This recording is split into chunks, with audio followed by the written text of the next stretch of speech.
Okay, so we are recording.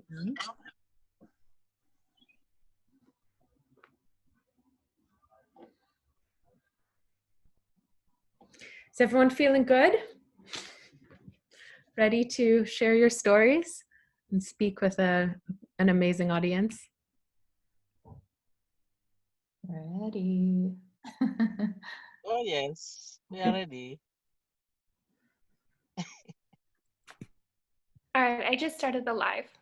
Okay, great. I'm going to go with the broadcast and I'll just have a little intro here as people are attending.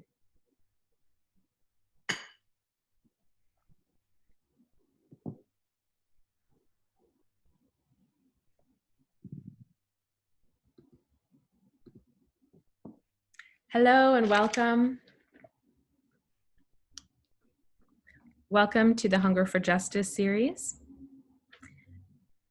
I'm just going to wait a few moments while people start joining into the room.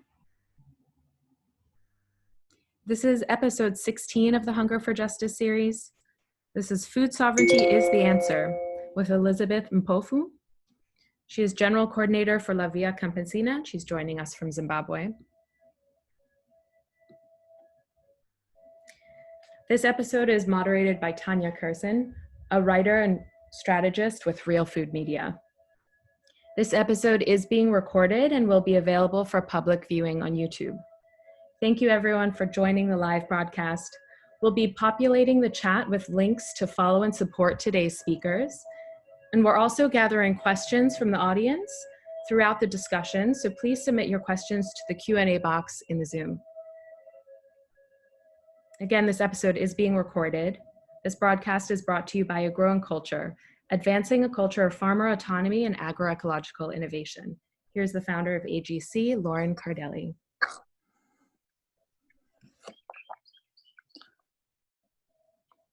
Thank you everyone for joining us today. I believe this is our 16th episode of the Hunger for Justice series. This has been an incredible journey as we've been hearing from people from all over the world at the front lines of our food system. Today, we have a wonderful opportunity as the General Coordinator of La Via Campesina, the largest member organization in the world, 300 million peasants, is here to speak with us to talk about food sovereignty, the intersection of gender equality, land rights, and agroecology. These issues are dynamic and at the front and center of a real food system change. Now, we are so grateful because Tanya Kerssen is joining us today, author of Grabbing Power. She works with Real Food Media, and there's nobody better who's been understanding and studying the intersection of political science and land rights and peasant rights. I mean, this is going to be a perfect opportunity for us to explore the real situation going on around the world. Now, let's understand that today we have people all over the world tuning in, but we also have people tuning in to be panelists. And what that means is that during this worldwide pandemic, it is a challenge for people to get online. Elizabeth Mpofu has generously driven to another county where there's better service for her to be able to broadcast today. So she'll be joining us from a car. Now, we are so grateful for this opportunity. We hope that everyone can submit questions, can be part of it, and please remember that this food movement is not just about what's going on local. It's a global movement to advance local sovereignty and local rights. And what that looks like is very different to people all over the world.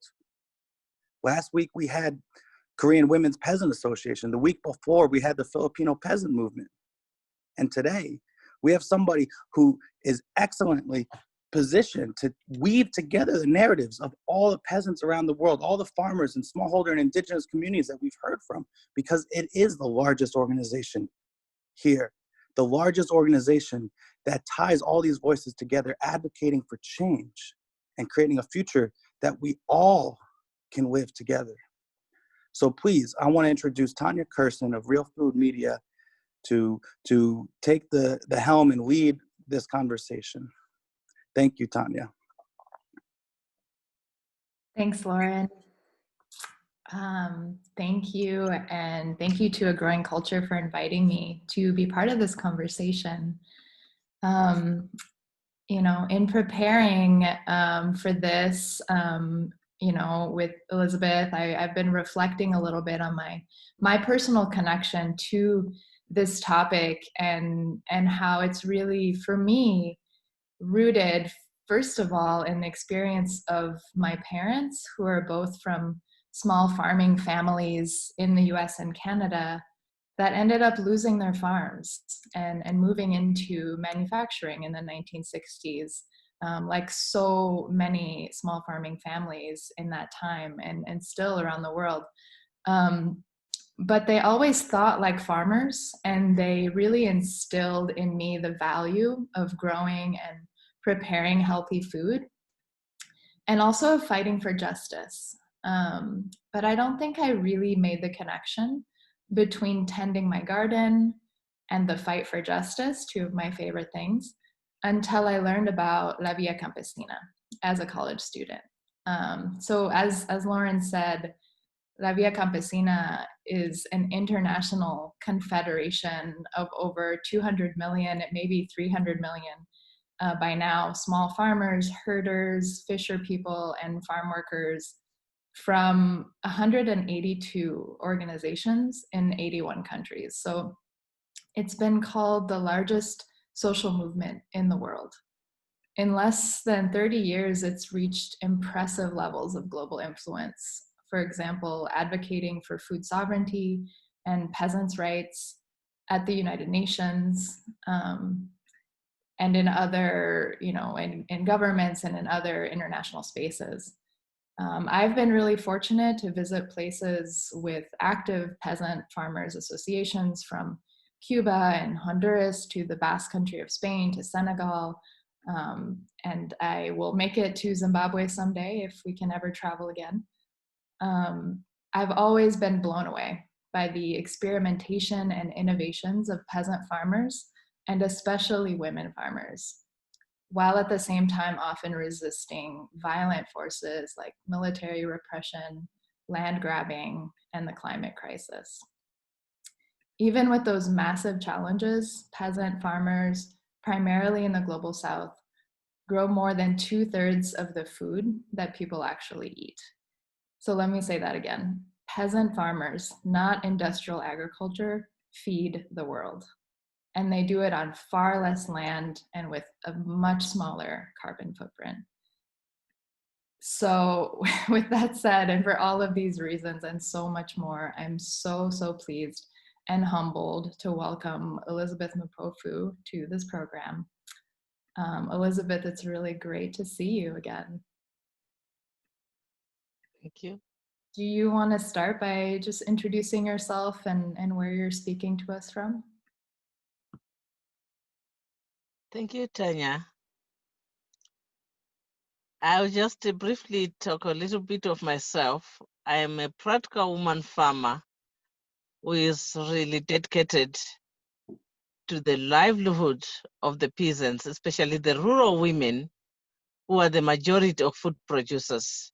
I grew up in a family which also depended its livelihood through farming, and that is when I got much interest in farming, taking care of the land, of the livestock, and also working together with other rural women, because I saw that when I was growing up, the rural women, especially the rural women who were in the community where I was living, they were really not respected, not taken as important people in the society.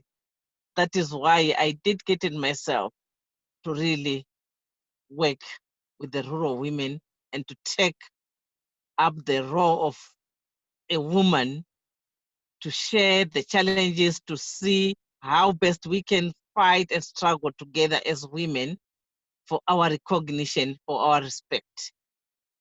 Right now, I am the General Coordinator of La Via Campesina after having led Zimbabwe Smallholder Organic Farmers Forum for several years.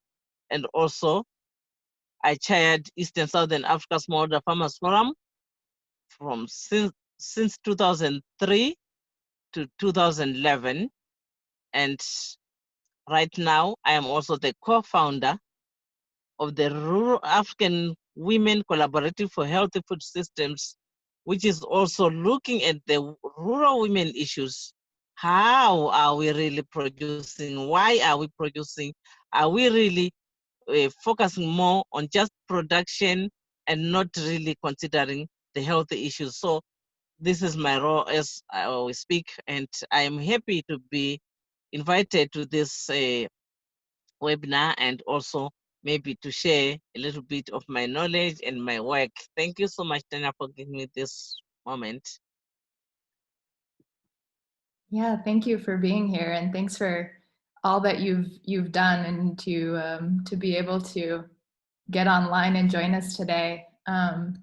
So I wanted to start with just establishing the definition of food sovereignty. So I know that there's a lot of folks who are familiar with food sovereignty, or you know, here in the United States, a lot of people activate around food justice, but food sovereignty is something that really comes out of the movement that you are a part of and that you are a leader in, La Via Campesina.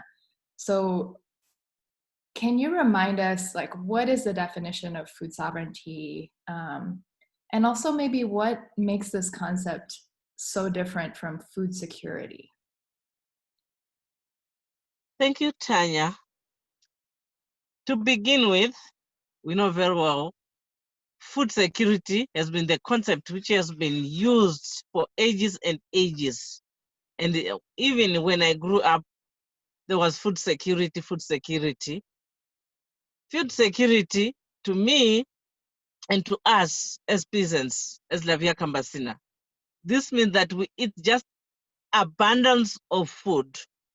You don't have the knowledge on how it was produced, where it is it healthy food, or how does it really associate with the environment, with the health of the people. Now, when we come back to food sovereignty, this concept really takes care of the health of the people, and you produce the food which is appropriate and which is also healthy. And also the peasants, the farmers, the producers themselves, they can also define the way they want to produce without being told how to produce, how to do it. So food sovereignty, it means it is the right of people to their appropriate, good, healthy food.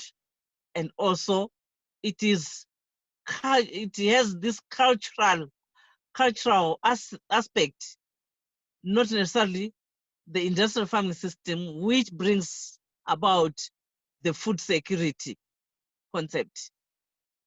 In brief, Tanya.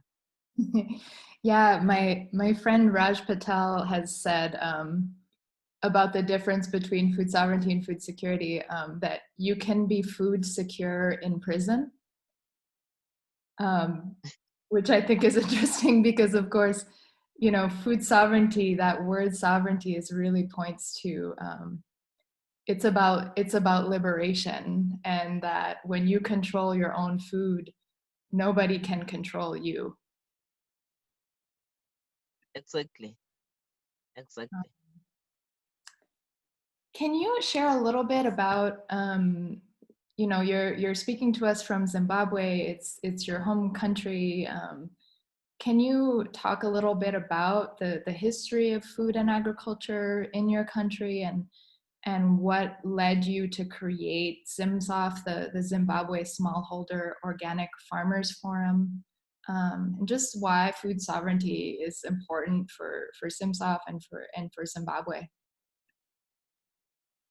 To begin with, Tanya, I can say the agriculture system in my country, for ages and ages, when we grew up with our grandparents, they were telling us they were growing their food organically. without any use of any fertilizers, without use of any herbicides. They were growing their food naturally.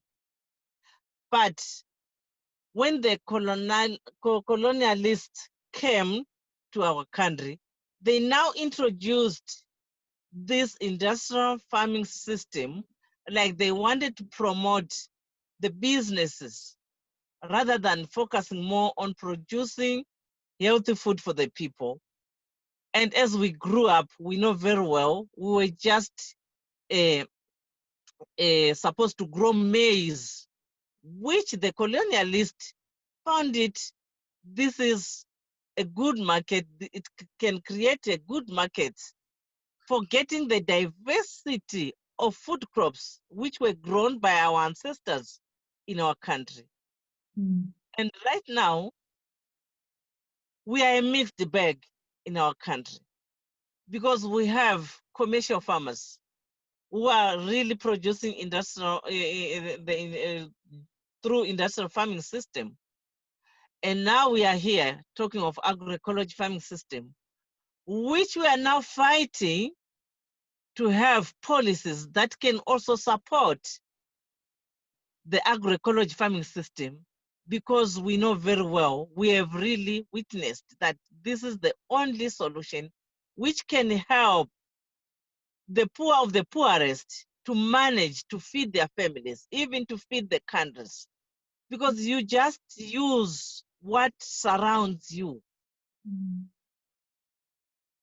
Tanya, I think in brief, this is the situation we are facing right now in our country.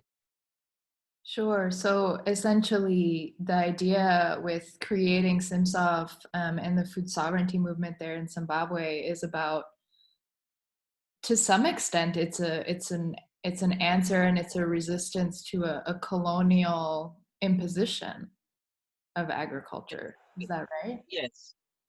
Yes.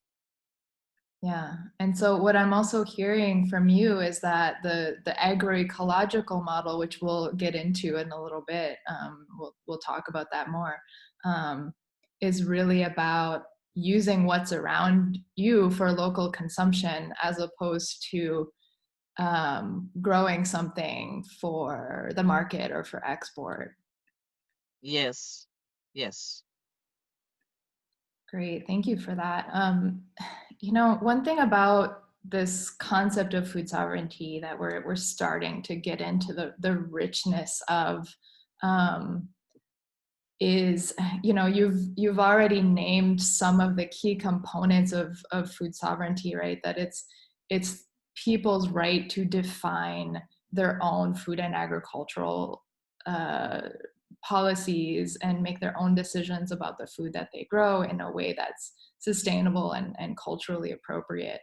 But what I love also about this movement and this concept is that it's always evolving and responding to new priorities that are emerging from the peasant communities themselves, and in particular from peasant communities in the global South. And one issue that's become really central to the work has been combating violence against women. And I'd love for you to talk a little bit about how and why this became such an important priority for La Via Campesina. And I know that you've been a leader around this issue as well. Tanya, it is so sad to mention about the violence against women, yet we know very well, not necessarily in Africa alone, but across the globe, the women are the main food producers. The women are the people who are centered to everything, to the livelihoods of a human being, from the birthright to the growth right until death. Even if you are there, Tanya, if you get sick, you are not going to call your daddy. You'll be calling your mommy. Even the president, when he's sitting there, he will be calling his mom, not his daddy. So look, the way the women have been disrespected, not recognized, not given that opportunity to be the women who can change the world. But yet we know very well women can do it. Women can change the world to be a better world with good, healthy food, with good, healthy people. So why we really said we should really fight to stop violence against women, we also need the women to feel that they are people in the communities, in the society, in the countries. They are able to decide by themselves. They are also able to gather together, to socialize, to produce, to process, to package, to link with the market, and have a sustainable life freely without being manipulated, without being jeopardized. So I think this is why, as Lavia Campesina, we thought, no, I think we should really try to fight to have this struggle to stop violence against women. So would you say that food sovereignty is a feminist issue? I can agree with you because we are the women who are really working on the farms, regardless of having a husband or a widow. But in most cases, the women are the majority with their children working on the farms. Yeah. I think it's so interesting to hear you talk about, of course, you know, as I've seen as well, and just in multiple countries, how women really are at the center in so many rural communities of growing that healthy food, of making sure that their families receive the nutrition that they need, and also holding so much knowledge about farming and about seeds. But even beyond that, you know, as I was reading some of your materials on the Via Campesina website, which I encourage people to visit because there's so much rich analysis there, I was reminded that beyond growing food and preparing food, women are often on the front lines of defending the land in violent confrontations, sometimes with land grabbers standing in front of bulldozers, standing in front of tanks to protect their land.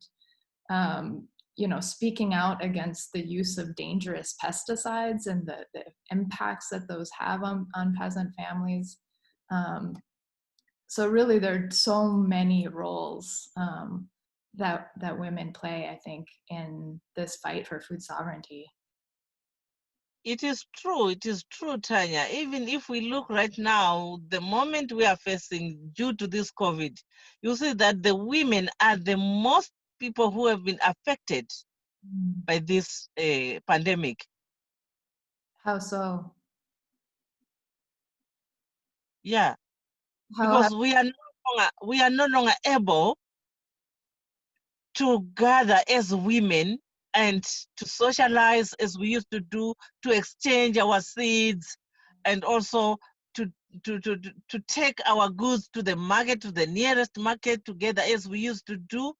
It's now one man for himself, which is not really good for the agroecology concept we are talking about, because agroecology, we know, it's about the social cohesion, where we work together, where we do our things together, we share our knowledge together. So you see that the women right now, we are no longer able to do that, and we are no longer able to produce, to bring food on the table as we used to do. And now the men take advantage of beating the women. Then this is another violence which has been caused by the COVID. is We have, the increase in yes, we are witnessing quite a lot of violence. Yeah, I'm sorry for talking over you. Yeah, so an increase in domestic violence, you're saying. Yes. Yeah, and that's, I think, something we've seen here in the United States as well, is really a big concern around violence in the home.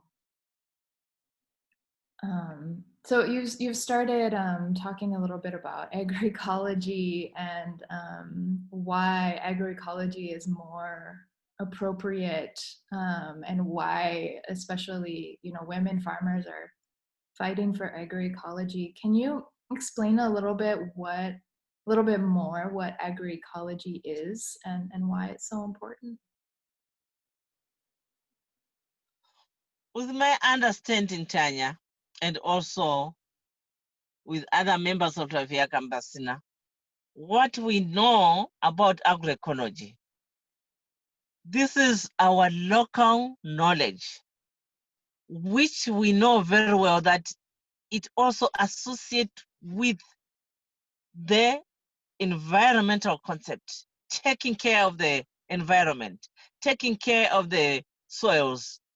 And also, you have to build all what you want through agroecology, not necessarily someone coming to you to tell you you have to use this an amount of fertilizers, then you can reap quite a lot of bags of maize. No, but agroecology, you start with the soils, you start with the environment, which is in your surrounding. Then you can also decide what type of seeds do I really want to use.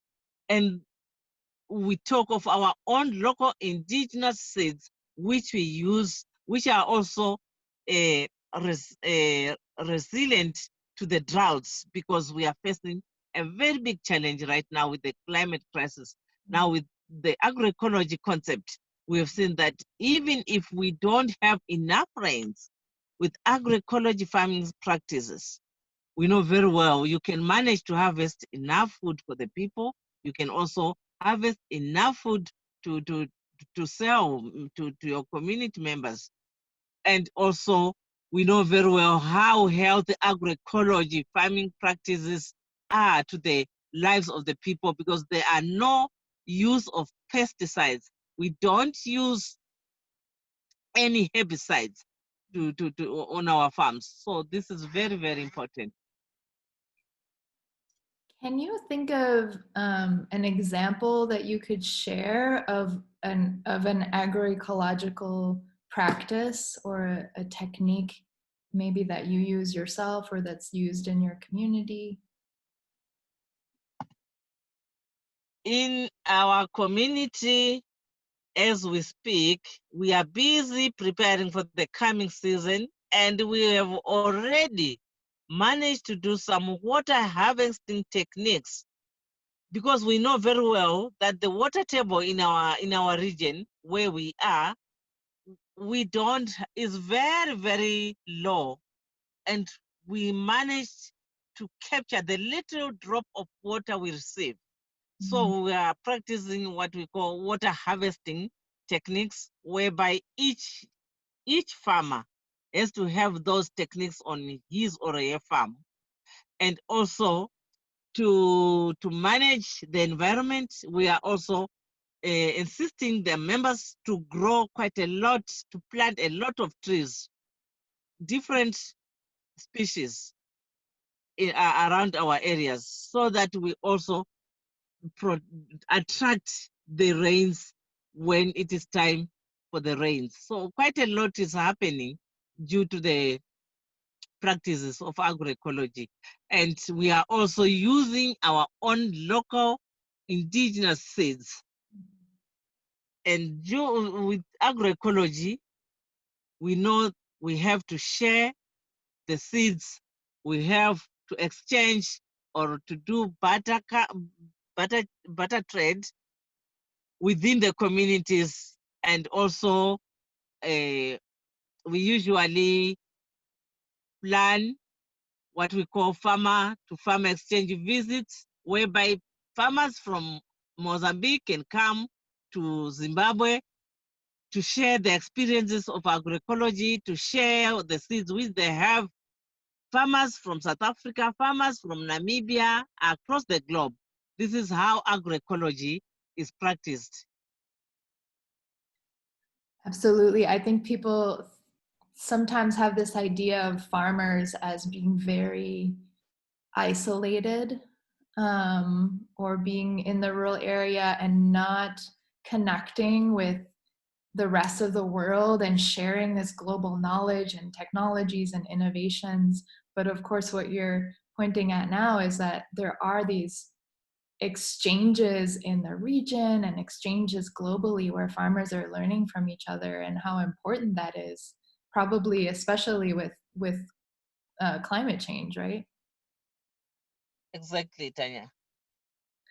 I also really like that you talk about water, which is so important. And I think a lot of people maybe don't know that the industrial crops and seeds, one of the reasons they're able to be productive, quote unquote, more productive, is because they're engineered to respond to high levels of chemical applications, but also irrigation. A lot of water is what makes those seeds produce, but you can't have that kind of irrigation and that massive amount of water and chemical application everywhere, because the water just isn't there, or there isn't the money to buy those chemicals.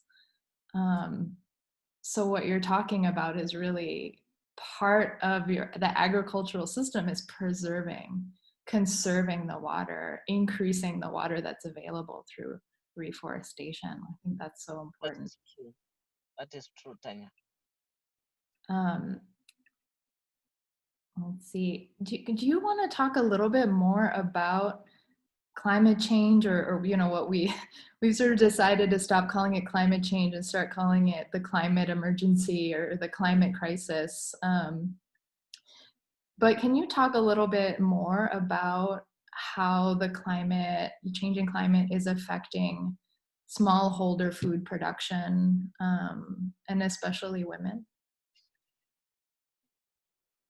Tanya, the reality is that climate change is real, and the crisis has already been felt. As I said before, we are no longer able to feed our family. We are no longer able to produce in abundance large amounts of tonnage of our crops. This is due to climate change because there are extreme heats. And in some areas, there are floods, which have already destroyed the land. In some cases, if you remember, we had the El Nino, the Idai, which also killed many peasants, destroyed their homes, and left the people homeless. So you will find out this is also typically affecting the woman who is the food producer, who is the person who looks after the family.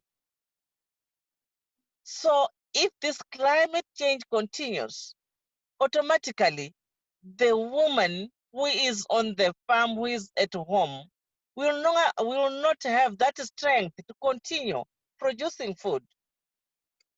And we are not so sure of, are we going to manage this climate crisis? Although we know they are doing some research. You know what, Tanya? They have these meetings, the COP20s, the COP10s, which are trying to come up with solutions. But we have never witnessed a single solution out of these COPs things. COP20s, now they are coming to COP25.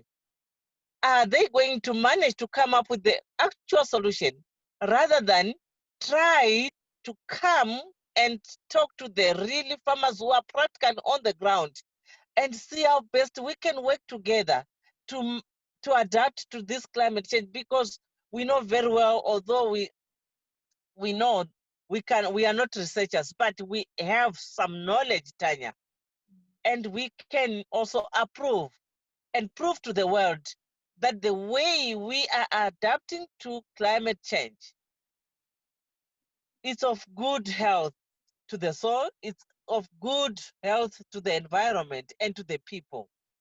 So climate change has really affected the rural women who are the majority of food producers, Tanya. Yeah, yeah, and you know, I think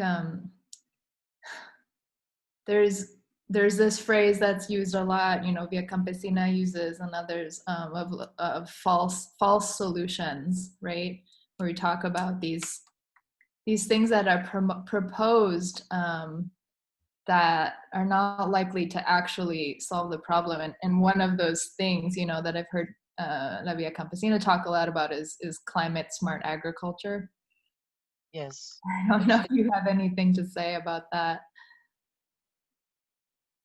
Yeah, especially for myself, Tanya, when I first heard the word climate smart agriculture, I thought, wow, now here comes a good agriculture system, which will also help me to produce enough, not knowingly that they are also now putting more emphasis on the use of these fertilizers, intensive fertilizers, herbicides, which are not necessarily affordable by the peasants, by the rural farmers, by the women who are the majority of food producers. And climate smart agriculture does not even recognize the agroecological concept. They are more into industrial farming and they're aiming at business. Yeah, it sounds good, climate smart, but yeah, as you say, it's almost entirely dependent on increased use of chemical fertilizer, and I've heard people refer to it as climate stupid, and which is a great turn of phrase. Do you want to speak a little bit to some of the other, you know, we've talked about climate change, and, you know, of course, violence against women, which takes many different forms, but what are some of the other challenges that women, smallholder farmers face? Tanya, we've been reading much about patriarchy, which we know very well that the men, even right now, the men still want to control everything on the farm, regardless he's working on the farm or he's not working on the farm. So this patriarchal system is another big challenge which we are facing. And also the increase of some of our governments around the globe, they are putting more concentration on corporate farming, you know, and also the land is being grabbed, land is being taken away from the farmers. And some of the farmers have been there on the farms for ages and ages. But now, because of the investments which some of our governments want to do, they're taking land away from the people, and the farmers are left homeless. And you'll find out many of them are now roaming around the streets because they have no shelter, they have no land. That is how now you see a lot of diseases are coming up, and also death are increasing. These are unpredicted sicknesses which we don't know where they're coming from. So these are some of the challenges. Why should we really put more emphasis on displacing people who are the majority of food producers? And at the end of the day, we say people are hungry, there's no food, yet their land has been taken away, yet they've been displaced from their origin. Yeah, not only are you replacing a more healthy sustainable model of agriculture that is sustaining people's lives, replacing that with an industrial, more polluting model, but in the process, displacing thousands, of people, or if not millions of people who need to go somewhere, and end up being very, very vulnerable, right? And now with the pandemic, with COVID-19, can you speak a little bit to that specifically? How is COVID-19 affecting people? I think I touched a little bit about the COVID. Yeah. Right now, we are sharing stories about the COVID. Truly speaking, people are going hungry in their homes. We are no longer able to go to the markets where people used to buy their good food which they want to eat, and also that social gathering is no longer there. Tanya, the COVID has brought a lot of violence in the homes. Right. Yeah. I tell you right now, we have school children who are no longer going to school because of the lockdowns. But right now, so many are already pregnant, especially the young girls. They are pregnant. And then the fathers come back to the mother and they'll tell you, because you are not taking care of the girl, that is why she's pregnant. Then this domestic violence comes up in the homes. A lot is happening, Tanya. Right now, I'm here, I'm seated here, but by 4 o'clock, I should leave this place. Otherwise, I'll be surrounded by the security, you see? Well, we'll get you out. We'll get you out. Quite a lot. Yeah. Looking at the economic situation, Tanya, right now, to get a single dollar in my pocket is very rare. But I usually sold my vegetables to the nearest market, but now I cannot. So I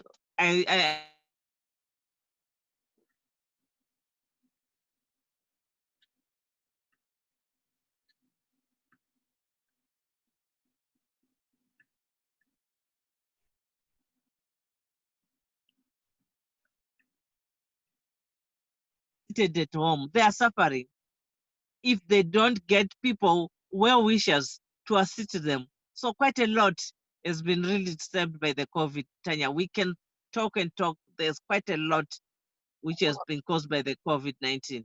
We might have to do a follow-up conversation just on that. So before I have one last question for you, but I just want to encourage people who are watching right now, encourage you to put your questions in the chat if you have any questions for Elizabeth, and we will spend at the end maybe 10 minutes or so responding to any community questions that come in. So lastly, Elizabeth, I appreciate you so much, and I really appreciate this conversation. And I really want to end on a positive and a hopeful note, even though I know there's a lot of challenges and difficulty. But I think it's so important to center peasant women, and especially African peasant women, as the solution and as holding the solutions in addressing our planetary crises. So what are some of the main solutions that African women peasant leaders like yourself are calling for right now?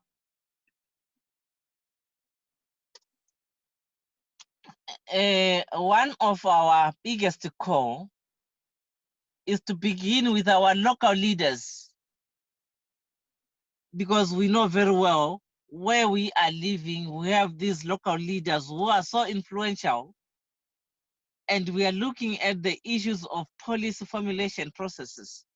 We really need policies that promote, so we can also engage our local leaders in such a way that when they meet with the government, they're also going to lobby to advocate for these policies, the policies that support food sovereignty and our agroecology farming systems. Another call is also maybe to let the people know that with La Via Campesina, we have done quite a lot in spaces like the United Nations, FAO, and also the United Nations, especially the General Assembly, whereby we already managed to have the recognition of agroecology and also the Declaration of the Right of Peasants, which was also supported by the United Nations General Assembly in New York in 2018. It is a great achievement of what La Via Campesina has managed to do. And now, even at FAO, you see that our arguments have now won the support of this international organization. And now, if I want to take a little bit of the example of our country in Zimbabwe here, it's unfortunate our Minister of Agriculture and Rural Development is late, but he was always on the call in support of our small grains, the traditional crops. So you see, this is a message I just want to leave to the people, that with agroecology farming system, you won't go wrong. And if at all we can manage to mobilize, to sensitize the entire world, the rural women especially, who are producing food, to adapt to agroecology, then I think we can change the world. We can manage to grow the healthy food for the people whom we are aiming, and we can also achieve the sustainable development goals, the 2030, which they're talking about. But unless we adapt to agroecology farming systems to achieve food sovereignty, then 2030 will be non-starter for us.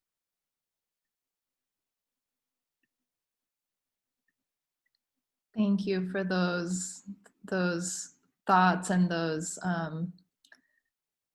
really important calls to action for us to focus on and think about moving forward.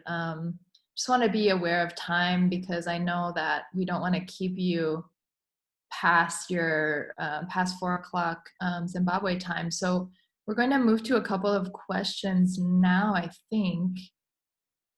Yes, there we go. So here's the first question, which I'll read to you. Men are often and historically have been dominant in the political sphere. How do you confront patriarchy in your experience leading social movements?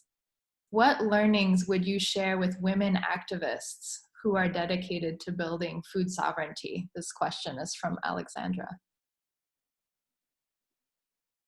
Okay, thank you, Tanya. Maybe to respond to this question, let me just say, as La Via Campesina, and maybe with my own experience, I know very well it was not easy for me to convince my husband before he passed on to support me. But otherwise, when we organize our meetings, we have been inviting the men also to be part and parcel of the discussions. And this is how they can also try to change their mindset. Otherwise, we can just remain as it has been before. But within La Via Campesina, for example, we agree that the men are also very important. They have an important role to play, also to educate other men. That is why we are working together, men and women, in La Via Campesina. And maybe with what I would really want to share, the women activists who are dedicated to building food sovereignty. I know very well what we are doing, the farming system we are doing, it's taken to be a backward system. And also some may consider it to be so labor intensive. But with the way I explained earlier on, that there is this social cohesion, which was practiced even by our ancestors. They were working together as a team in one farm, and tomorrow they will be working on another farm for another person. This is what I can also share with the women, so that they know very well that through agroecology, we can achieve food sovereignty. Tanya. And it sounds, so what it sounds like is something very, very integrated, where you know, women are inviting men to be part of the conversation to lead agroecology, which is also a part of, you know, ending violence against women and women's, you know, participation and gaining more of a voice in food and agriculture. Yes, It sounds like right. all these things are together, which I love this very integrated view that you have. And I also encourage folks to, you know, I was reading up on some of the materials, and, you know, on your website talk about, you know, popular peasant feminism, and what that looks like. And I think that you're describing it well. And you know, from the global north, also breaking out of this mindset of that feminism is just something for middle class urban women, that there is a vision of what it means to combat patriarchy that comes from the global south, that comes from the peasant women, and that's really important to learn about and to follow, I think. Yes, Tanya. Okay, we have another question. So the Alliance for a Green Revolution in Africa, also known as AGRA, is promoting genetically modified seeds that are said to be drought tolerant, which could be attractive to farmers. How are you dealing with this? This question is from Chesha. Hope I'm pronouncing that right. Yeah, that is a very challenging question, because already AGRA, we know very well, has been doing quite a lot of influencing most of our governments, giving them huge amounts of money through these foundations that, like the Gates Foundation, assuming that the GMOs, which they claim they are drought tolerant, can also be able to give enough food to feed the world. And for us, we are totally against this AGRA concept. We have never witnessed where it has brought good success stories, Tanya. We have read some research about AGRA. Their role is just to destabilize the mindset of the really people to produce the food they want, the healthy food they want, and the way we really want. But we have never, why is it that although they've received some funding and distributed some funds to a larger population of organizations, why are we still hearing that there is increase in hunger? There's increase in hunger and no decrease in hunger. So I can tell you that we have the solution to deal with it. We are not going to follow what AGRA is saying, but we are also going to advocate and lobby for policies that really protect, that really support the agroecology farming practices to achieve food sovereignty, Tanya. So just, you know, speaking to this question though, are there internal conflicts? Like, do you find that there are some smallholders who are who find this appealing, who might say like, oh, I could get some seeds or some money or something from a project like AGRA, which, as you said, is a continent-wide, initiative promoted by the Gates Foundation, or do pretty much most small farmers completely reject this vision? I'm sure within Via Campesina they do, but Yeah, within Via Campesina, we totally reject the seeds, these GMO seeds. And also, to share a little bit of our country here in Zimbabwe, I think our government is not really accepting the GMOs to come to our country. Although we know very well there are companies, big corporate companies like Syngenta, but these are really monitored. There's close monitoring of what type of seeds they are really giving to the people. But the majority of smallholder farmers, which are within the movement, which are within ZIMSOP, I tell you, they've never accepted such type of seeds. We are using our own local seeds, and we are also lobbying for our traditional seeds to be recognized. yeah, so important. So we have one final question from our listeners and viewers. What kind of support groups exist in your network to support women during this time? Support groups. Are there any? Yeah, we have.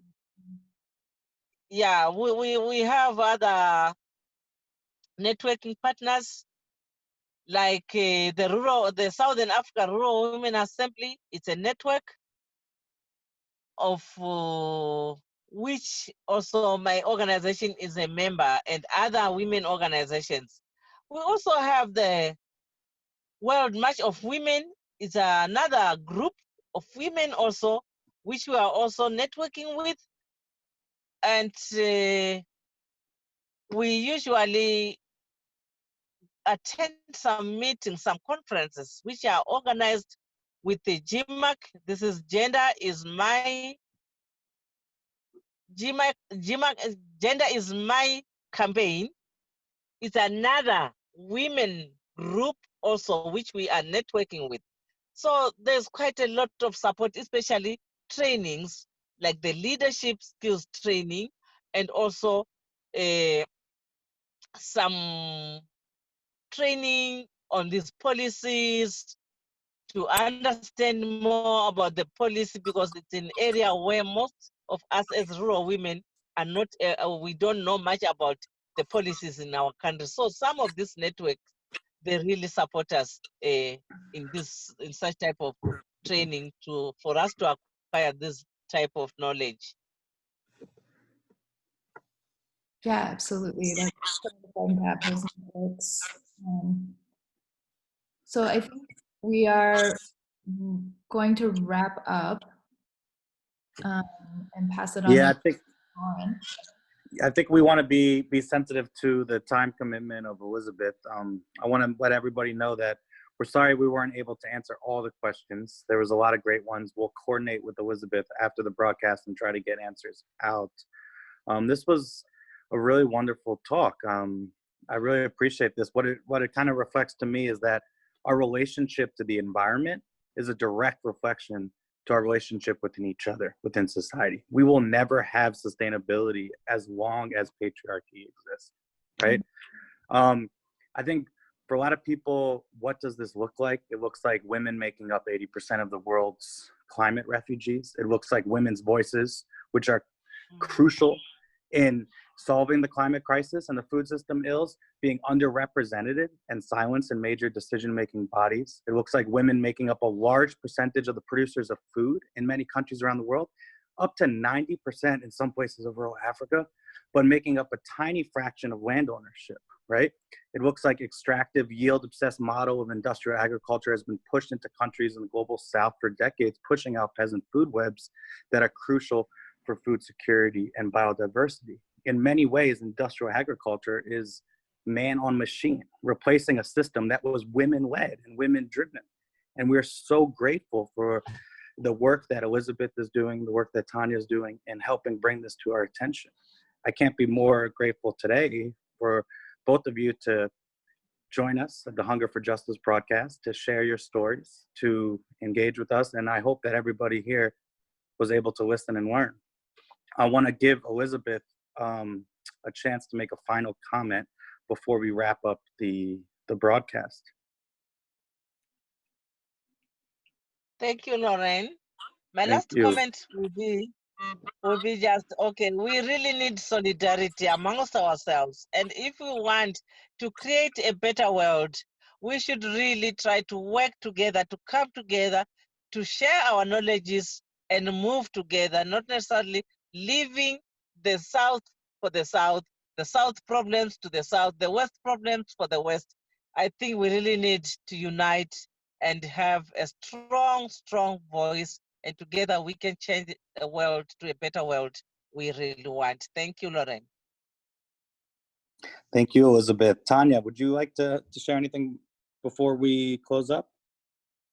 Sure. I mean, I think just from hearing Elizabeth during this hour, and part of what's really crystal clear to me is that this struggle that is food sovereignty is a part of and goes beyond that is about decolonization, actually decolonizing the ways in which our minds and our food systems and our social structures and the way we police communities has been colonized in such a violent way. And so in that way, it's a decolonization, it's an anti-colonial struggle, and it's a global movement. And we need to look towards women leaders, and especially Black, Indigenous, and women of color. And if we look towards our movements and those aren't the people leading it, we need to rethink how power operates, not just in our society, but also in our movements. Amazing. Absolutely. I mean, majority of the world's food producers are people of color. Yet when we go to conferences, it looks very differently on the panels. So you're absolutely right, Tanya. I really appreciate that. We can't look at these issues as in a silo or in a vacuum, right? We can't think that changing our food system is about changing a soil technique, right? It's deeper.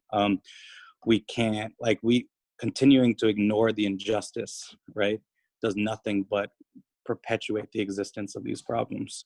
I just want to also thank you to A Growing Culture and the whole team there for making a space for folks like Korean Women's Peasants Association, for Elizabeth Mpofu, such an important platform, and we really need more of this. And my appreciation to Elizabeth again for everything that you do. Thank you so much, Tanya. Thank you so much, Elizabeth. This is actually a great opportunity to say that next week, as Elizabeth was talking about bringing solidarity around the world, West, East, industrial North to the global South, next week we will be having Dee Woods and Jyoti Fernandez from the Land Workers Alliance in the UK. This is a peasant movement in the UK. This is really important for that perspective as well, how it ties into La Via Campesina. I want to encourage people to follow Elizabeth Mpofu as well as La Via Campesina on Instagram, on Facebook, on email. Elizabeth was able to share that email with us. Please, anybody feel free to go there. Also, Real Food Media, an amazing organization Tanya is a part of. Check them out and support their amazing work. Finally, I want to encourage people to support the broadcast. You can text GROW to 850-600-2996 or go to growingculture.org/donate. Follow Growing Culture for updates every week. Another speaker around the world, another group, another story of resilience that we will be sharing. Finally, a thank you to our sponsors, Milgram and Dascom and Eat Your Way Clean. For more sponsorship information, reach out. We can use the support. Thank you, everyone. Please have a wonderful weekend and stay safe out there. Elizabeth, please let us know when you arrive, all right? Thank you so much. I'll let you know once I arrive home. Thank you. Bye, Elizabeth. Bye-bye, Tanya, bye-bye. Thank you, Tanya.